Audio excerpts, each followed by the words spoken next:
Class 12 board एक्झामसाठी English सब्जेक्टची perfect strategy आज तुमच्यासाठी घेऊन आलेलो आहे, जी फॉलो करून मित्रांनो तुम्ही येणाऱ्या बोर्ड एक्झाममध्ये इंग्लिशच्या पेपरमध्ये खूप चांगले मार्क्स स्कोर करू शकता. खूप मुलं मित्रांनो इंग्लिशच्या पेपरकडे इग्नोर करतात. प्लस मित्रांनो काही मुलांना समजत नाही इंग्लिश सब्जेक्टचा अभ्यास कशा प्रकारे करावा, आणि तोच मित्रांनो खूप गेम चेंजर सब्जेक्ट आहे, जो मित्रांनो तुमचे मार्क्स कमी करतो. पण मित्रांनो आजच्या व्हिडिओतली जर तुम्ही स्ट्रॅटेजी फॉलो केली तर तुम्हाला मित्रांनो काहीच प्रॉब्लेम येणार नाही. तुम्ही नक्कीच इंग्लिशच्या पेपरमध्ये चांगले मार्क्स स्कोर करू शकता. चला तर मित्रांनो थोडासा वेळ न आपण डायरेक्ट व्हिडिओला सुरुवात करूया. मुलांनो तुम्हाला सांगतो आजच्या व्हिडिओमध्ये जे मित्रांनो आपली स्ट्रॅटेजी असेल ते सेक्शन वाईज असेल. मी सेक्शन वाईज समजावून सांगणार आहे कोणत्या सेक्शनसाठी तुम्हाला काय प्रिपरेशन करायचं आहे. लक्षात घ्या, आपला सेक्शन 1 आहे प्रोज आणि मित्रांनो सेक्शन 2 आहे पोएट्री. या दोन सेक्शनसाठी तुम्हाला काय करायचं आहे मित्रांनो लक्षात घ्या. या दोन सेक्शनसाठी तुम्हाला जास्त तयारी करण्याची गरज नाहीये आणि तुम्ही जास्त तयारी पण करू शकत नाही. हा तुमचा टाइम वेस्ट असेल. फक्त माझं म्हणणं आहे मित्रांनो, तुम्हाला तुमचं जे मित्रांनो टेक्स्टबुक आहे ते तुमचं एकदा तरी रीड असलं पाहिजे. म्हणजे त्या चॅप्टरमध्ये काय आहे, त्या पोएममध्ये काय आहे, त्याचं मिनिंग काय आहे, ह्या गोष्टी जर तुम्हाला समजल्या असतील तर तुम्ही प्रोज आणि पोएट्री सेक्शनमध्ये तुम्हाला जास्त प्रिपरेशन करण्याची गरज नाहीये.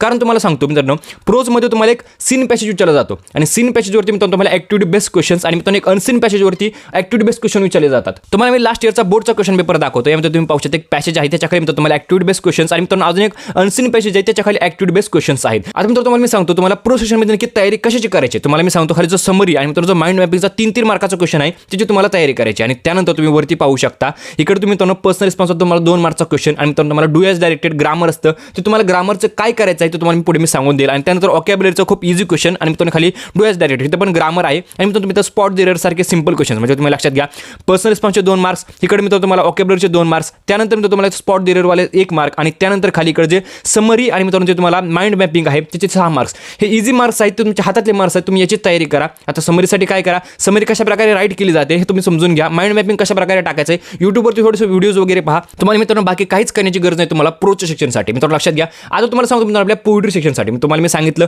तुमचं टेक्स्टबुक एकदा तरी रीड असलं पाहिजे. का तुम्हाला सांगतोय त्या पोएममध्ये नक्की काय आहे हे जर तुम्हाला समजलं असेल तर तुम्ही पोएम वाचून त्याच्या खाली जे ॲक्टिव्हिटी बेस्ड क्वेश्चन्स आहेत तुम्ही इझिली सॉल्व्ह करू शकता. फक्त तुम्हाला पोएट्री सेक्शनमध्ये एकच तयारी करायची, ती म्हणजे ॲप्रिशिएशन. कारण तुम्हाला सांगतो एकूण 4 मार्क्ससाठी विचारलं जातं.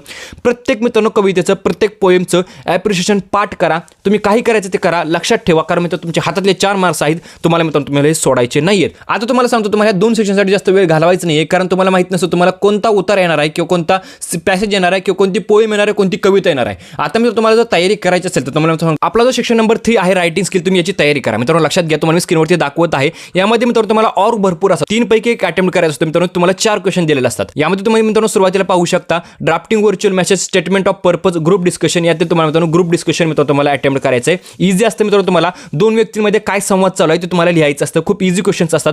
ईमेल रायटिंग, रिपोर्ट रायटिंग आणि इंटरव्ह्यूचं मित्रांनो तुम्हाला अटेम्प्ट करायचं आहे. स्पीच रायटिंग, कंपेअरिंग आणि एक्सपेन्शन ऑफ आयडियाज मध्ये तुम्हाला स्पीच रायटिंग अटेम्प्ट करायचं आहे. आणि मित्रांनो रिव्ह्यू, ब्लॉग आणि अपील मध्ये तुम्हाला रिव्ह्यू रायटिंग मित्रांनो तुम्हाला अटेम्प्ट करायचं आहे. मित्रांनो तुम्हाला मी सांगतो रिव्ह्यू रायटिंग मध्ये तुम्हाला फिल्म रिव्ह्यू, बुक रिव्ह्यू जास्त करून विचारले जातात. त्याचे एक PDF बनवलेले आहे, त्याचे एक एक्झाम्पल्स बनवलेले आहेत. ते तुम्ही मित्रांनो जर तुम्ही पाहिले तर तुम्हाला मित्रांनो खूप बेनिफिट होईल. ते तुम्ही समजून घ्या कशा प्रकारे मित्रांनो रिव्ह्यू रायटिंग केलं जातो. एखाद्या मित्रांनो फिल्म रिव्ह्यू आणि एखादा एक बुक रिव्ह्यू मित्रांनो तुम्हाला पाठ करून जायचे. आणि जर मित्रांनो तुम्हाला आला एक्झाममध्ये तर हायस्ट तुम्ही उतरून टाकला तर मित्रांनो तुमचे जे 4 मार्क्स तुम्ही इझिली स्कोर करू शकता. आणि आता तुम्हाला सांगतो मित्रांनो आपल्या स्पीच रायटिंगसाठी स्पीचचा जो असतो मित्रांनो तो फॉर्मॅट ठरलेला असतो. म्हणजे स्पीचची सुरुवात, स्पीचचं शेवट आणि स्पीचच्या मध्ये काय असतं हे मित्रांनो तुम्ही ठरलेल्या गोष्टी आहेत. त्यामुळे मित्रांनो तुम्हाला जास्त काही प्रिपरेशन करण्याची गरज लागणार नाही. स्पीच रायटिंगमध्ये सुद्धा तुम्ही इझिली मार्क्स स्कोर करू शकता. आता मित्रांनो झालं आपल्या रायटिंग स्किल बद्दल. आता मित्रांनो तुम्हाला मी सांगतो आपला जो लास्ट सेक्शन आहे नोवेलचं सेक्शन, त्याची तुम्हाला कशा प्रकारे प्रिपरेशन करायचं आहे. मित्रांनो लक्षात घ्या, हा जो पार्ट आहे तो मित्रांनो लर्निंगचा आणि अंडरस्टँडिंगचा पार्ट आहे. तुम्हाला मी लास्ट इयरच्या बोर्ड क्वेश्चन पेपरमधील क्वेश्चन दाखवतो.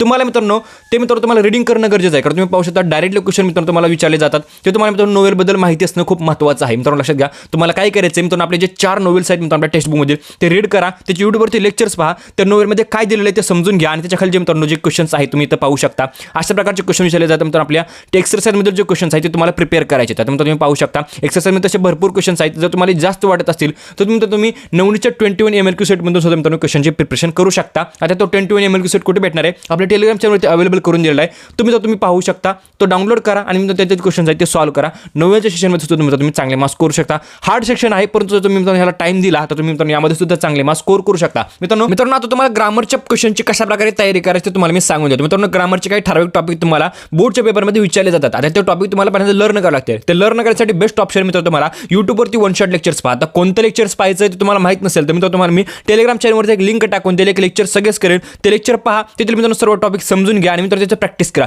प्रॅक्टिस करण्यासाठी मित्रांनो प्रिव्हियस इयर क्वेश्चन पेपर्सला मित्रांनो तुम्ही फॉलो करा. आता ते कुठे भेटतील ते सुद्धा आपल्या टेलिग्राम चॅनलवरती मी टाकून देईल. तिथे मित्रांनो ते क्वेश्चन सॉल्व्ह करा, तिचे प्रॅक्टिस करा. मित्रांनो तुम्ही ग्रामरच्या क्वेश्चनमध्ये सुद्धा चांगले मार्क्स नक्कीच स्कोर करू शकता. मित्रांनो व्हिडिओ कसा वाटला कमेंट करून नक्की सांगा. व्हिडिओ लाईक करा, चॅनलला सबस्क्राईब करा. व्हिडिओ बघितल्याबद्दल धन्यवाद.